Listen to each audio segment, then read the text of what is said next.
Greetings and welcome back to room 303 in Unit 6, and we continue now with independent practice on page 1056. This is going to be a cutting from Places Left Unfinished at the Time of Creation by Phillip Santos. I'm just working with you now at 1056 at the top of the page about the text. In this selection, Santos, born 1957, uses stories and memories of lost objects, from a Christmas card list to old photographs, as a means of exploring questions of remembrance and identity. As he relates anecdotes of his family's history, he also probes his reactions to these stories as messages from the past. By the way, write this down at 3A. Proust, P-R-U-S-T, is one of the great French authors that will play this same game about things remembered and lost. By the way, notice on 1056 and following, we've got these boxes like we have done before. Notice box, for example, cultural context box. Notice we'll have a question mark there. Conflict, we'll have a question mark. Box 15, box 16, do you see this over on page 1057? We want to make sure that we're paying attention then to these boxes and answering these questions as we go to work with this. All right, let's just go ahead and enjoy the reading together, okay? And see how we do, all right? Places Left Unfinished at the Time of Creation by Phillip Santos. The past can be difficult to conjure again when so little has been left behind. A few photographs, a golden medal, a pair of eyeglasses as delicate as eggshells, an old Bible, a letter or two. Some families in Mexico have troves of their ancestors' belongings, from pottery of the ancients and exquisite paintings of Mexico City in the 18th century to helmets and shields of the Spaniards, and even 100-year-old parrots and McGee plants that have been handed down from the great-grandparents who first tended them. By comparison, the Santos are traveling light through time. In my family, virtually nothing has been handed down, not because there was nothing to give, but after leaving Mexico to come to Texas, so many loved ones left behind, cherished places and things abandoned. The antepasados ceased to regard anything as a keepsake. Everything was given away, or they may have secretly clung so closely to their treasured objects that they were never passed on. Then they were lost. My mother's mother, Leandra Lopez, whom we called simply grandmother, sat in her cluttered dark house on West Russell Street like an aged Tejana sphinx during the last 10 years of her life. Through the year, she filed away embossed death notices and patron saint prayer cards of departed family and friends in the black leather address book I consulted to write out her Christmas cards every year. In early December, I would sit down with her and first cross out the entries for all those who had passed onward, as she used to say. By each name in the book, she had already scratched a cross with thick black pencil lines. Memo Montalvo from Hebronville, Texas. According to grandmother, a good man. He had married a not very pretty cousin from Laredo. Efraín Vela from Mier, Tamaulipas, son of a cousin on her father's side whom she never spoke to.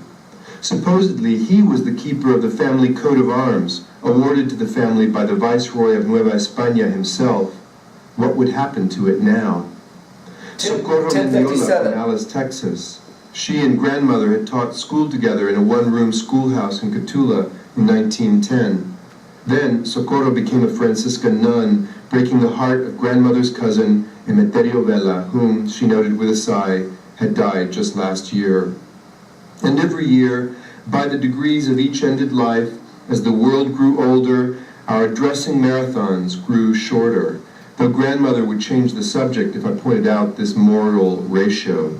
Inside her roll-top writing desk, she kept a mysterious wooden polygonal star that had a different swatch of old Mexican fabrics glued on each facet.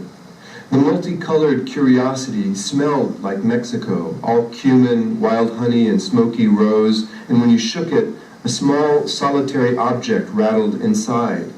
A stone, a marble, a gem.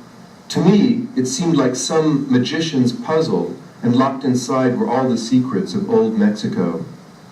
During one of our annual Christmas card sessions, I asked her if I could have that star instead of the customary reward of a box of animal crackers and $5 in change, which she laboriously fished out of her zippered yellowing plastic coin purse.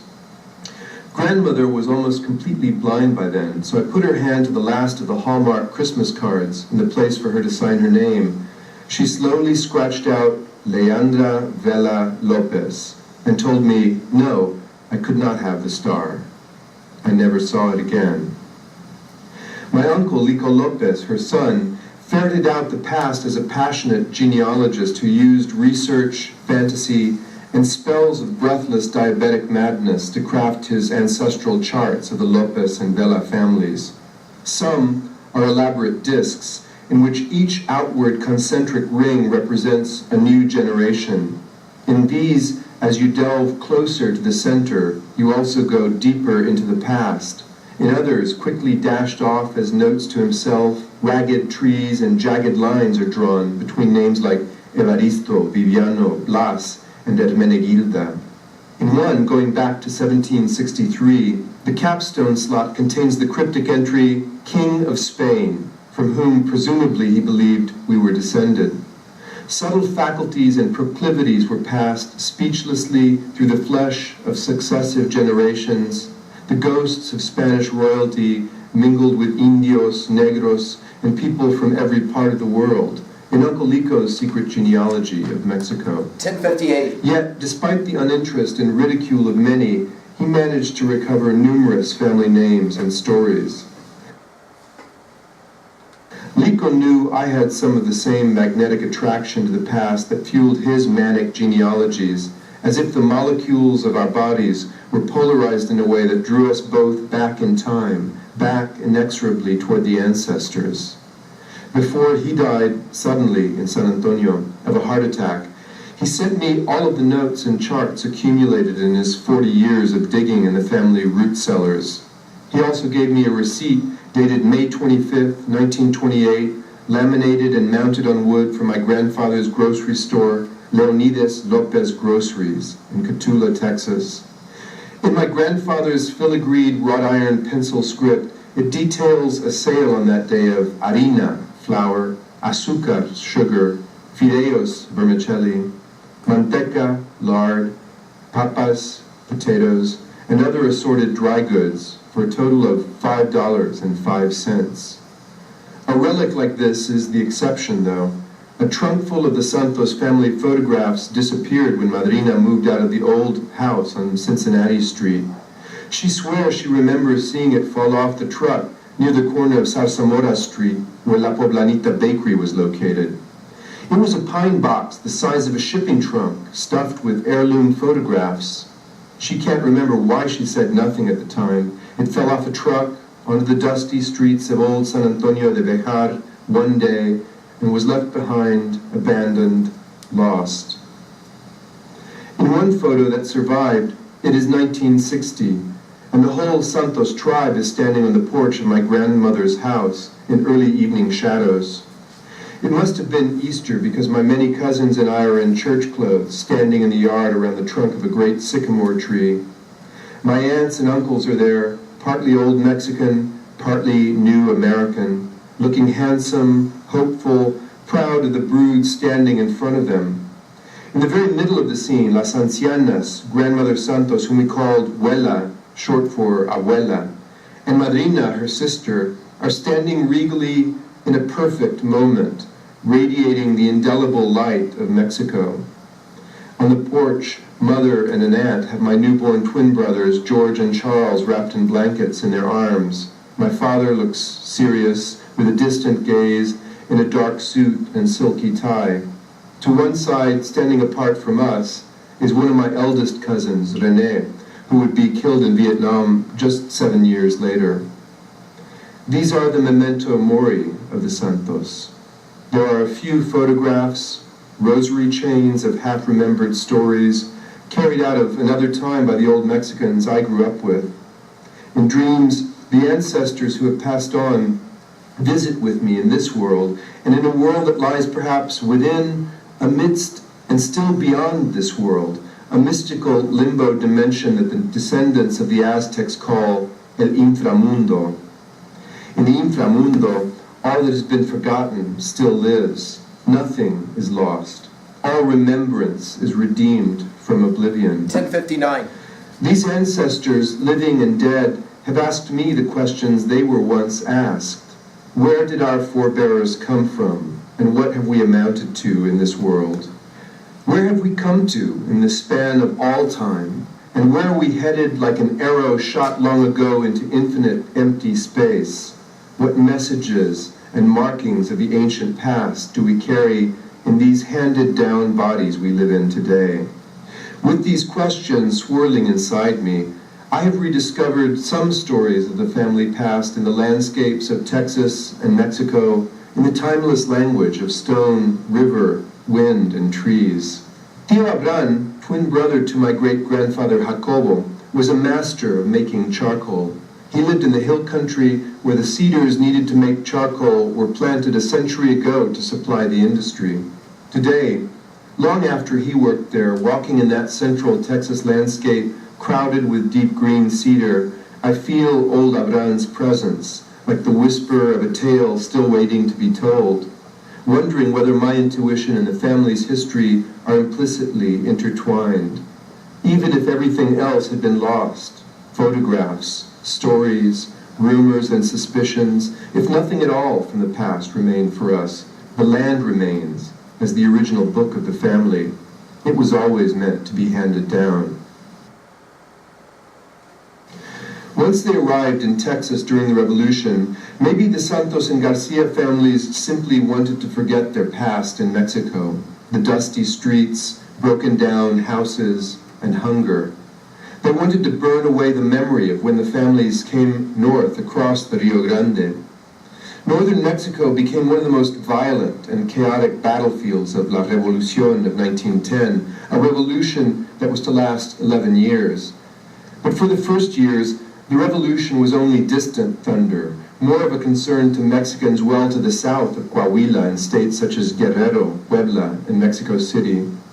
The family's flight from Coahuila was in 1914, the year Pancho Villa, along with a myriad of other revolutionary bands, rose up to occupy the bare constellation of towns across the parched, high Norteño desert where they had made their homes. San Antonio provided them a convenient escape from the fighting and, despite other intentions, a shelter from memory instead of its negation. For my cousins, as for my brothers and me, the homes of Las Viejitas were sanctuaries where Coahuila was still alive, and places where the inhibitions and proprieties of the gringo world of San Antonio, Texas, outside, did not apply. Those were days when the taco and the tamal were stigmatized in public, and Spanish was seldom heard on downtown streets. 1060. The old tios had to speak English, often haltingly, to get along in the working world. Most of Las Viejitas, staying in their homes, spoke only Spanish, or at least pretended not to speak English. When Huela spoke Spanish, her sentence moved in one steady arc like a bow across a violin, and her words were delicately pronounced so that you could hear every tinkle of an old chandelier, every gust of a Coahuila wind falling to a hush, and the grain of a rustling squash blossom. The migrations continued through the century. In the 1960s, my parents moved us from one of the old neighborhoods of the city to a new suburb at the city's northwestern edge in order to get us into the better public schools in San Antonio. We were the first Mexicans in the neighborhood, in a 2-floor house with a 2-car garage, a built-in dishwasher, central air conditioning, and intercom consoles in every room. We spoke English to each other and Spanish to the old ones in the family.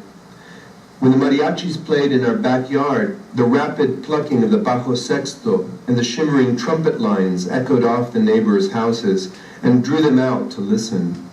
Out there in that virgin neighborhood, it always felt as if we were closer to the iridescent Texas sky, stripped of the protective canopy of sycamore, wisteria, chinaberry, and live oak that arched over so many of the streets of our old, secret Mexican city, San Antonio de Bejar.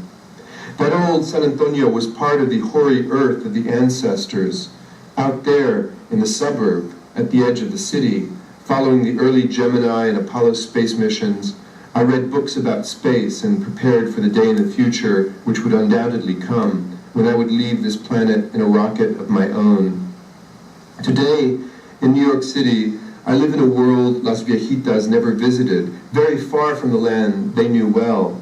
I've been to places they never imagined, like England, Europe, Turkey, Peru, and the Sudan. Yet wherever I go, there is a ribbon of primordial Mexican night, the color of obsidian, snaking in a dream through the skies high over my head. Sometimes it is easily visible to me, like a burning galaxy. Sometimes it is not. Sometimes it drizzles a fine rain of voices, images, and stories. And Las Viejitas are here now, too, as they have always been, invisible yet abiding. They are keeping a vigil over the stories they told to me as if they are a compromiso, a promise that has been handed on. I have always felt connected, oriented, and imparted to by them, but unsure how I fit into a story that was never meant to be told. Let's go ahead now and pause and make a couple of quick observations. Hey, do you remember when I made that observation to you in your freshman year that I keep coming back to? We are the stories that we tell, the stories we retell, the stories we accept, the stories we reject. This passage brilliantly, beautifully describes how that is the case. The passing of certain kinds of traditions, the gaining of new ones, the challenge to somehow find your way. And I just want to point out the way that all of that is done brilliantly through symbols. So let's write that one down at 2b. The symbolism of this passage is remarkable, as what Santos tries to do is give a sense of how everything's passing away. 3 parts. 1, at level 1. Notice he begins by that remembering how he used to sit with his nearly blind grandma and he would write the letters out for her on Hallmark cards.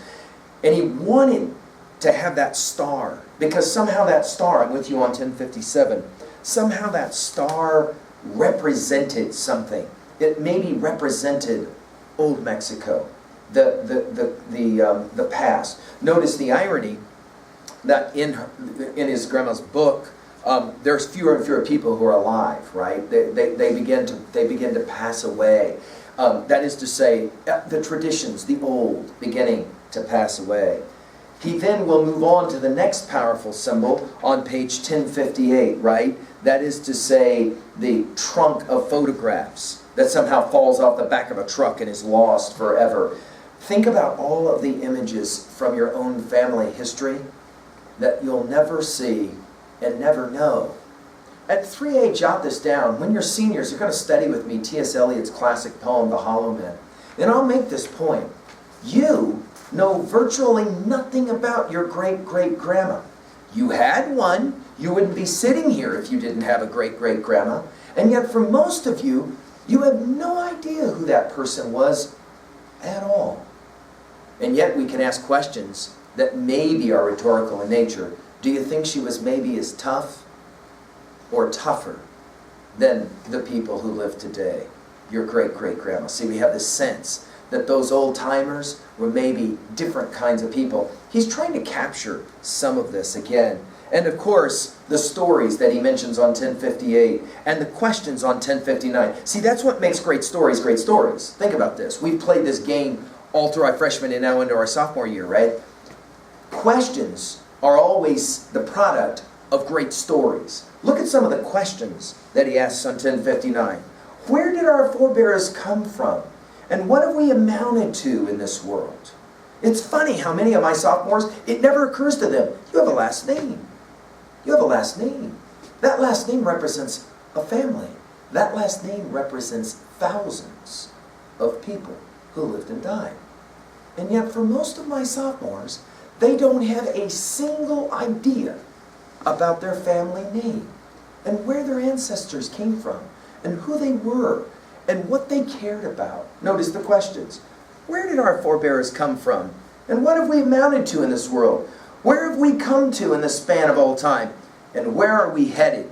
Like an arrow shot long ago into the infinite empty space. Go back to that essay, that commencement speech by Billy Joel, when he has that conversation, or he imagines having that conversation with his 21-year-old self. And his 21-year-old self asking about the future. This notice of this symbol of the arrow being shot. What messages and markings of the ancient past do we carry in these handed down bodies we live in today. Did you see that line? What a brilliant line. Handed down bodies? Your body. And this is true, by the way. People who study DNA and genetics say that if you could have a picture of your great-great-great-grandma, most of us can't and don't, but if you could have a picture of your great-great-great-grandma, your great-great-great-grandpa, you look a lot like them. You look a lot like them. Some of you live in houses where pictures of your grandparents are on the wall, and if you look at them, you'll have a tendency to say, I can see parts of myself there.